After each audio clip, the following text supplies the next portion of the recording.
দেখুন আমাদের ছাত্রছাত্রী ভাই বোনদের উপর যত অত্যাচার হইতেছে সব কিছু আমরা দেখতে পারতাছি। ঠিক আছে, এখন অনলাইনের যুগ, সব কিছুই মনে করেন যে অনলাইনে পাওয়া যায়, সব কিছুই দেখা যায়। তো মূলত বিষয় হলো যে যে হাঙ্গামা হইতেছে এই কোটাকে নিয়ে, এই কোটা মূলত বিষয়টা কি সেটা আপনাদেরকে আজকে আমি ইজিভাবে বোঝানোর চেষ্টা করব। ঠিক আছে, কুইক আপনারা যাতে ইনফরমেশন ক্যাচ করতে পারেন ওই রকমভাবে আমি আপনাদেরকে এই বিষয়টা বিস্তারিত বুঝাবো। তো মূলত কোটা যে জিনিসটা সেটা বুঝতে হলে আপনাদেরকে আগে একটি জিনিস আপনি ধরে রাখুন, যেরকম ধরুন আমাদের গভর্নমেন্ট, ঠিক আছে, সরকারি যে চাকরি আছে, ঠিক আছে, ওই চাকরির উপর মূলত কোটা নির্ভর করে। কীরকম আমি আপনাদেরকে বুঝাই। ধরুন আমাদের সরকারের 100টি চাকরি আছে, ঠিক আছে, 100টি পজিশন চাকরির আছে, ধরুন 100টি পাবলিক চাকরি করতে পারবে এরকম একটি পজিশন আছে সরকারের। তো তার মধ্যে এখন বর্তমানে 2024 সালে কোটার আওতায় আছে 56%, মানে 100 থেকে 56টি সিটই আছে কোটার কাছে। কোটা মূলত 5-6টি বর্গের লোকেদেরকে দেওয়া হয়েছে। যেরকম আমি আপনাদের সামনে একটি পিকচার শেয়ার করতেছি, ওই পিকচারটি দেখলে আপনারা বুঝতে পারবেন। ধরুন এই যে 56% যে কোটার যে আপনার কোটার আন্ডারে আছে 56%, ঠিক আছে, চাকরির, তার মধ্যে মুক্তিযোদ্ধা কোটা হলো আপনার 30%, মানে 100টি থেকে 100টি সিট যদি থাকে সরকারি, তার মধ্যে মুক্তিযোদ্ধা এবং তার ছেলে এবং তার নাতি, ঠিক আছে, ছেলে মেয়ে নাতি নাতনি, তারা 30% চাকরি পাবে। ঠিক আছে, আর 10% হলো জেলা কোটা, আর নারী কোটা 10% এবং উপজাতি কোটা 0.5% এবং প্রতিবন্ধী কোটা 0.1%। আপনাদের সামনে আমি ফটো দিয়ে রাখছি, এটা আপনারা দেখে বুঝতে পারবেন। এখানে মূলত সবথেকে বড় আর যেটা নিয়ে কথা সবথেকে বেশি হয়েছিল, যেটা নিয়ে প্রথমেই পিটিশন ফাইল করা হয়েছিল, সেটা হলো মুক্তিযোদ্ধা কোটা। এই যে মুক্তিযোদ্ধা যে কোটাটা, এই কোটাটার উপরে মূলত অবজেকশন, ঠিক আছে, সকল ছাত্রছাত্রীদের এই একটি কোটার উপরেই প্রথমত অবজেকশন ছিল। এখন 2024-এ সব কয়টা কোটার উপরে অবজেকশন তারা দেখাইতেছে। তো যেটা কিনা মাননসীন, ঠিক আছে, যে তারা যা করতেছে ঠিকই করতেছে। কোটা যে নারীদেরকেও একটা কোটা দেওয়া হয়েছে, তো পুরুষদের কোটা কোথায়? মুক্তিযোদ্ধা কোটা দেওয়া হয়েছে, প্রবাসীদের কোটা কোথায়? মুক্তিযোদ্ধার কোটা দেওয়া হয়েছে, আমাদের কৃষি শ্রমিকদের কোটা কোথায়? প্রশ্ন উঠে না?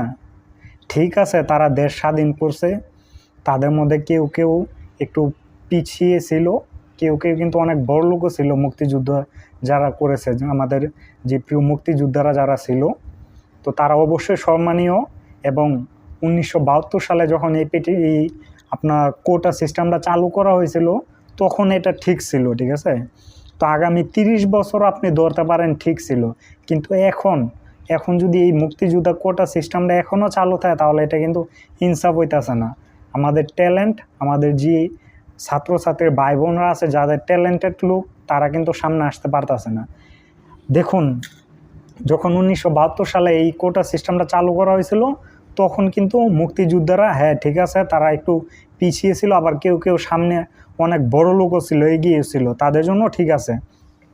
এখন যদি আপনি দেখেন যুদ্ধের প্রায় আমাদের দেশ স্বাধীন হওয়ার 50 বছর পরেও, ঠিক আছে, 50 বছর প্লাস হওয়ার পরও এখনও যদি ওই মুক্তিযোদ্ধা কোটাটা দেখুন, এখানে কিন্তু আর একটা কথা আছে যে 1972 সালে যখন এই মুক্তিযোদ্ধা কোটা এই সিস্টেমটা চালু করা হয়েছিল, এটা কিন্তু সময়ে আপনার মনে করেন যে পরিবর্তন করা হয়েছিল। যেরকম সর্বশেষ 1997 সালে এই মুক্তিযোদ্ধা যে কোটাটা, এটা পার্সেন্টেজ আরও বাড়ানো হয়েছিল, প্রথম আরও কম ছিল, তারপর 1997 সালে এই মুক্তিযোদ্ধা কোটাটা আরও বাড়ানো হয়েছে শেখ হাসিনা 1996 সালে নির্বাচিত হওয়ার পরে, ঠিক আছে। তো যাই হোক, এখন আপনাদের সামনে সবই 50 বছর প্লাস দেশ স্বাধীন হওয়ার পরও মুক্তিযোদ্ধা এখন কিছু কিছু বেঁচে আছে, যাদের বয়স কিন্তু তখন যদি তারা 10-12 বছরের বয়সও যদি আপনার মুক্তিযুদ্ধ করে থাকে, তাহলে এখন তাদের বয়স 60, 65, 70-এর উপরে চলে গেছে। তারা তো এখন আর যা চাকরিতে জয়েন করবে না, কিংবা ইউনিভার্সিটিতে যা পড়াইতে যাবে না। তো এই মুক্তিযোদ্ধা কোটাটা এখন থাকা কোনোভাবে মাননশীল না, ঠিক আছে। যাই হোক, তো এখন আপনাদের সামনে আমি পুরো ডিটেলস বলে দিলাম। 1972 সালে এই কোটা সিস্টেম চালু করা হয়েছিল, সময়ে সময়ে এটা পরিবর্তন করা হয়েছিল। 1997 সালে এই মুক্তিযোদ্ধা কোটা আরও প্লাস করা হয়েছিল। এখন 2024 সালে আমার মতে এই মুক্তিযোদ্ধা কোটা এই যে 30%, ঠিক আছে, এটা থাকা উচিত না। যেটা আমার মতো আরও ছাত্র ভাই বোনের আমার মতো আরও যে ছাত্র ভাই বোনেরা আছে তারাও বুঝতে পারছে যে এটা থাকা উচিত না।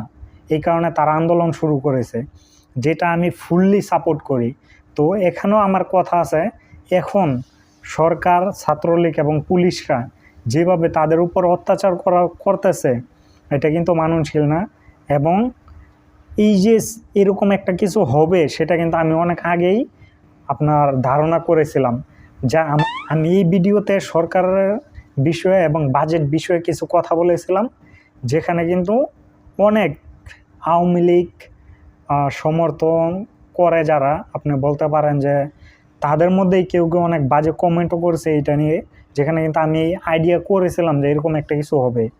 এই বিষয়ে আপনারা যদি এই আন্দোলনটার বিষয়ে দেখেন তাহলে এখানে আমার কিছু অবজেকশন আছে, যেটা আমি সামনের ভিডিওতে আপনাদের সামনে শেয়ার করব সামনের ভিডিওতে। যে এই যে কোটা যে সিস্টেমটা নিয়ে এখন যে আন্দোলনটা হইতেছে সেটা আরও আগেই করা উচিত ছিল, যা অবশ্য তারা করেও ছিল। 2013 থেকে স্টার্ট করে 2018-তে আপনার পিটিশন মনে করেন যে সুপ্রিম কোর্ট দিয়েছিল, ঠিক আছে। তারপর 2024 সালে এটা সুপ্রিম কোর্ট বাতিল করে দেওয়াতে এখন বড় ধরনের আন্দোলন শুরু হয়েছে, যেটা আর আগেই করা উচিত ছিল। যাই হোক, তো এই অবজেকশন যে আমার যে অবজেকশনটা সেটা আমি আপনাদেরকে নেক্সট ভিডিওতে আপনাদের সামনে আমি শেয়ার করব, সেটা কী কারণে আমার এই আন্দোলনের উপর অবজেকশন এখন আছে। তো এটাই ছিল মূলত বিষয়টা। আপনারা যদি